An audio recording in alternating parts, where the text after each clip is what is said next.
Good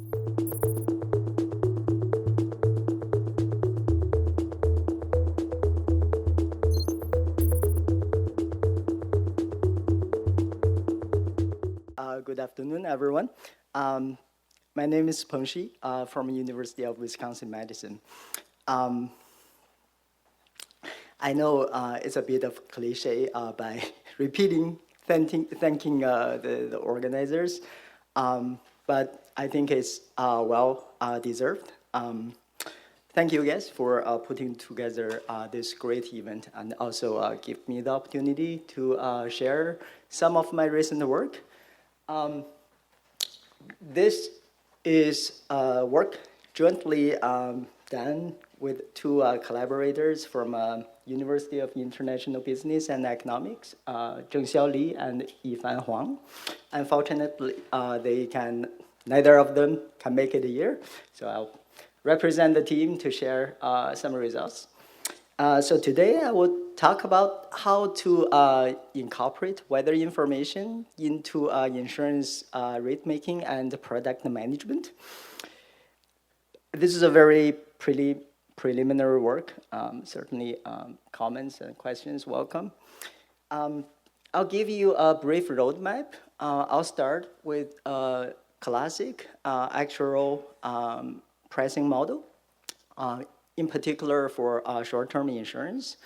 And then I'll move on to the key component where we introduce this framework, try to incorporate weather information into the pricing. I also want to apologize for a change of the title of the talk because I feel like deep learning is actually not the emphasis of this talk, but rather the idea of how to incorporate that weather information. But in our framework, we did leverage the neural network kind of technique to implement. And we also introduced a multi-task learning approach to address some practical issues, which I will discuss in a minute. We will demonstrate through a case study using some Chinese insurance data, and then I will conclude. Okay, so this is the sort of classic pricing framework I have in mind when I think about how insurers price the short-term insurance product. You can think about the examples like homeowner insurance, automobile insurance, for personal lines. So the general idea here is, as an insurer, we want to certainly charge the premium that is proportional to the underlying risk of the policyholder. So you start with a task which we call risk classification, where you want to create homogeneous risk classes based on observable reading variables. And then after this initial pricing, at each renewal, when we accumulate the claim history for each policyholder, we can certainly adjust the premium based on the policyholder's claim history. The underlying assumption is the risk classification is not perfect, right? So we can use the claim history to better refine the classification system, right? And this process is known as experience rating, right? So that's the, roughly speaking, the high-level summary about the pricing framework I have in mind. And here in this context, we're talking about the climate risk, which everyone believes is important and has a significant impact on the industry. So in this task, I guess this is certainly climate related, but typically when we talk about the climate risk, I guess everyone have in mind is mostly about like the catastrophic event, right? When you think about the hurricane or the flood, right? But here, in contrast, in this project, we're actually thinking not only these kind of big impact event, what we have in mind is actually not only the climate factors or weather risks affect this cat event, but it also affects the ordinary insurance claims, right? So in this is a specific context of automobile automobile insurance example where we do have access to the data so that we can illustrate our method. This is how we argue the channels through which the weather information could affect the realized risk of policyholder, right? I guess the first channel is it's really, I hope you'll find it intuitive to find that if you think about the weather conditions, right, whether there's a heavy rain, whether the road is slippery, maybe because of the snow, certainly affects the risk or the likelihood of events, right? This is one channel. You think about this as a direct impact of weather conditions on the risk outcome. But the second channel is we also think that the weather information or weather conditions also affect the policyholder's driving behavior, certainly in this context of automobile insurance. So specifically, you want to think about that. I assume most of us, when we go on vacation or go to work, we check weather forecasts, right? So maybe if I see this is a huge storm coming in later today, I might just stay at home and work remotely, right? This is one example I can think of. Basically, there's also a literature studying how the weather forecast affects the policyholder's behavior, right? So this is the second channel where we think the weather conditions indirectly has an impact on the realized risk outcome for each policyholder. So based on this background, but in practice, however, we're not aware of any insurance company explicitly incorporate these weather conditions into their product design or pricing methods. But I guess instead you can argue some of these is currently done through maybe an implicit way, in that if you want to think about a lot of insurers use territories as a rating vector, then you can probably argue these territories works as an approximate or proxy for the underlying weather conditions, right?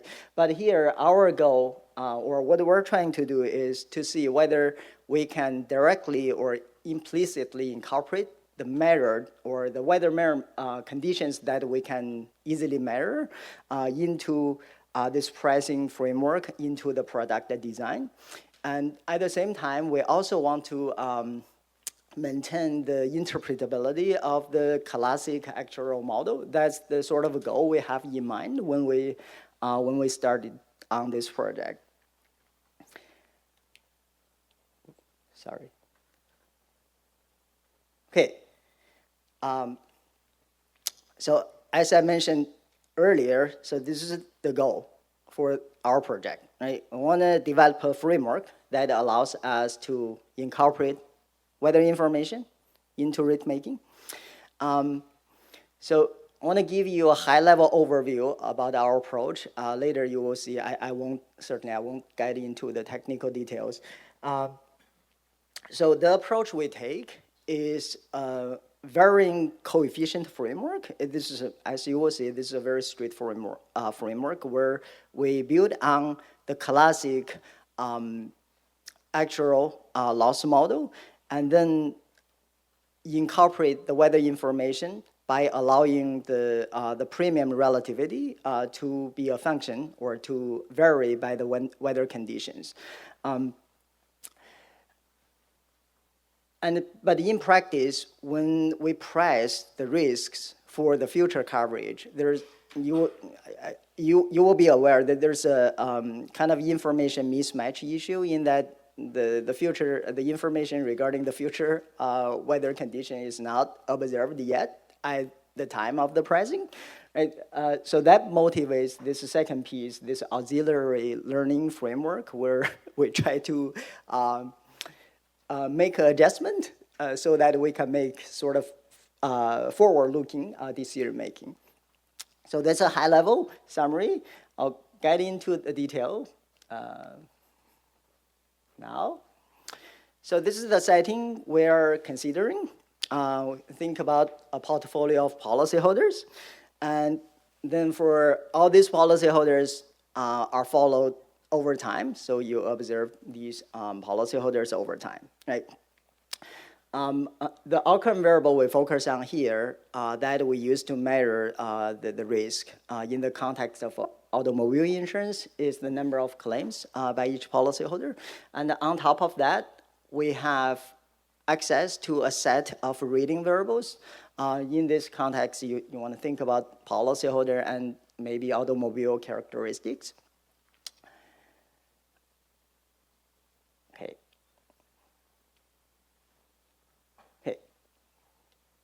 Now, the framework we consider is quite standard.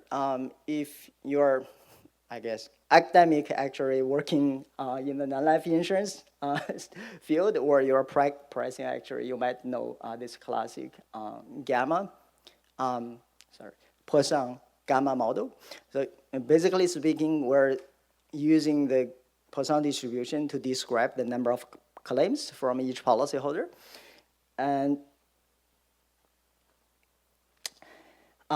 then for the purpose of experience rating, we're assuming there's a latent factor there denoted by this latent factor theta, which we can update through the policyholder's claim history, right? That's the mechanism of experience rating.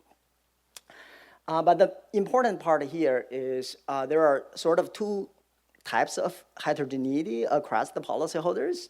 Part of the heterogeneity is observed or is explained by the policyholder, by the observable information, right? That's the predictors here we have. And in this classic setting, basically, we normally will assume this Poisson parameter in log scale follow this linear combination, right? In the actual literature, people call this generalized linear models. And the next thing here is you have a very nice interpretation for this regression coefficient. This is directly related to the premium relativity that the practitioner used setting up the premium. So we adopt this framework just because of the simplicity and also the interpretability of this regression coefficient.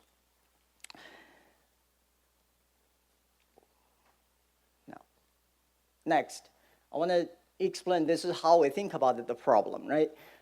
So here you're looking at a typical policyholder, right? That comes into the pool of the insurer's risk at this time TS, right? So at the initial underwriting stage, the insurer doesn't have the information regarding the policyholder's claim history. So at that initial underwriting stage, you price based on the observed policyholder characteristic. But what do we argue here? We're trying to incorporate the weather information. So that's why what we're thinking is at the time of pricing, in addition to the policyholder or vehicle characteristics, we also actually observe the historical weather measurements, right?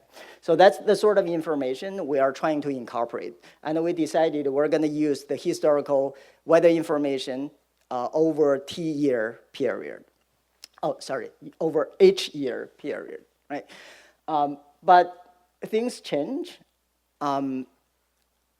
every time when the contract is renewed, right? When the contract is renewed, the insurer does not have access to these weather information or reading variables, but you also have the claim history, which you use to update the premium, right? That's the sort of timeline we're having in mind when we develop this framework. Okay, now this is very straightforward. What we're trying to modify the classic model is following the same framework, but we're saying now the relativity, that's the regression coefficient, is not constant anymore. Instead, the relativity will depend on the weather condition during which the driver typically drive their cars around, right? So here notation sounds complicated, but the key idea here is we allow the regression coefficient to be a smooth function of these weather measurements. Okay. Now to implement this is a standard model. It's straightforward to implement, but the practical issue is at the time of the pricing, you determine the price for the coverage in the future period, right? So in principle, the weather condition that affects the realized risk outcome in this coverage period should describe the weather conditions in this future period, right? So that means at the time of the pricing, what you only observe as an insurer is the historical weather information, right? So there's this mismatch problem. To solve this issue, what we're trying to do is what we decided to do is we introduced this auxiliary learning framework. Essentially, what we're doing here is we're trying to generate representation for future weather conditions using the historical weather conditions, right? And this is done through this auxiliary learning task. And we're training this model simultaneously by combining the classic actual modeling framework and this weather representation learning framework together. Okay, that's the sort of the key. You don't need to look into detail here. There are too much, but this highlights the framework, right? The top part basically shows we have an encoder-decoder structure that allows us to incorporate this weather information, right? And the output of this goes into this classic pricing model, right? But the bottom part basically shows that at the same time of the learning, we'll also need to learn a representation of future weather conditions. I decided to show this because I thought this is a nice picture. And also this is generated certainly by the assistant of AI. Early this morning, we all talk about the risk of AI, but I guess personally, I like it. I like the idea of embracing and leverage AI to help us in whatever ways. Okay, now let me briefly describe the two sources of data, and then I'll show you the key results. Right? I also should be mindful of time. Two sources of data. So one source of the data is the longitudinal data set from the Chinese insurance company, where we do collect the information at the policyholder level. So we observe the policyholder information, the kind of what kind of car you drive, the characteristics for these cars, and the realized risk outcomes. That's the number of claims in each year. Then we supplement this with spatial temporal. In fact, the time series of meteorological variables that we use to describe the weather conditions. I'm going to skip some of these. This is the summary statistics for the number of accidents. So as you see, most of the policyholders don't have accidents over the year. But surprisingly, this likelihood of having car accident in China is surprisingly large. At least in my experience, I worked with data in different continents, but this is extremely large, I would say, over 20%. In US, I would say it's about 5%. Okay. I'm going to skip these two tables that summarize the policyholder, the vehicle characteristics. Right? So this is how we collect the meteorological variables. So these variables are collected through these weather conditions in China. So this figure shows you the map of Shandong province. This is just one province in China, and there are several weather stations spread out the province that collects this weather information. The weather information is collected through a time series observation. So basically, we observe the daily measurements over several years. I'm going to skip this and this. I'll briefly comment on this. So what we did here is we're trying to prove a concept. Basically, we want to show this could help in some ways. We did two types of analysis. This one type of analysis is basically a statistical evidence that our model kind of help improve the prediction accuracy, which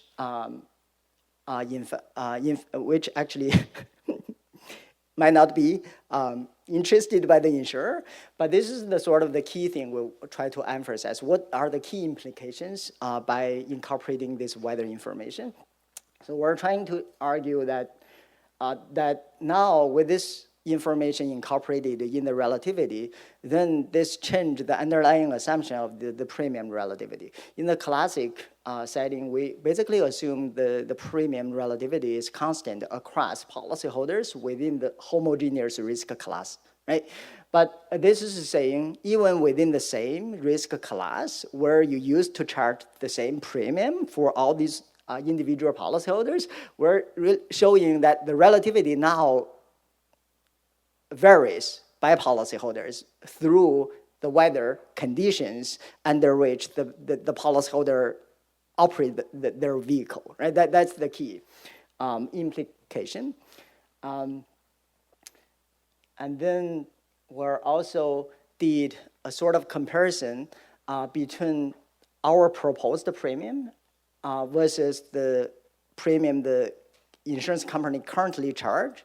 So this two leaves curve basically shows, the left panel shows that our approach where you see the better match between the loss curve and the premium curve compared to the current premium used by the insurance company.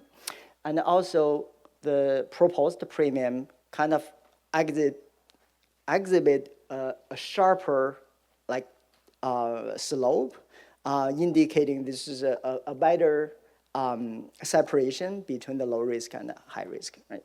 I want to quickly conclude here. I think just to quick summary is what we had in mind is just to try to incorporate this weather information directly into the product design, and we did this through a varying coefficient model where we believe it maintains the interpretability and consistent with the current actual practice. Okay. I want to point out lastly that this is a very preliminary results. This is the first time we present this in public. We don't have a working paper yet, but we welcome the comments and any thoughts. Certainly talk to me afterwards. Yep. I'll stop here. Thank you so much for your attention.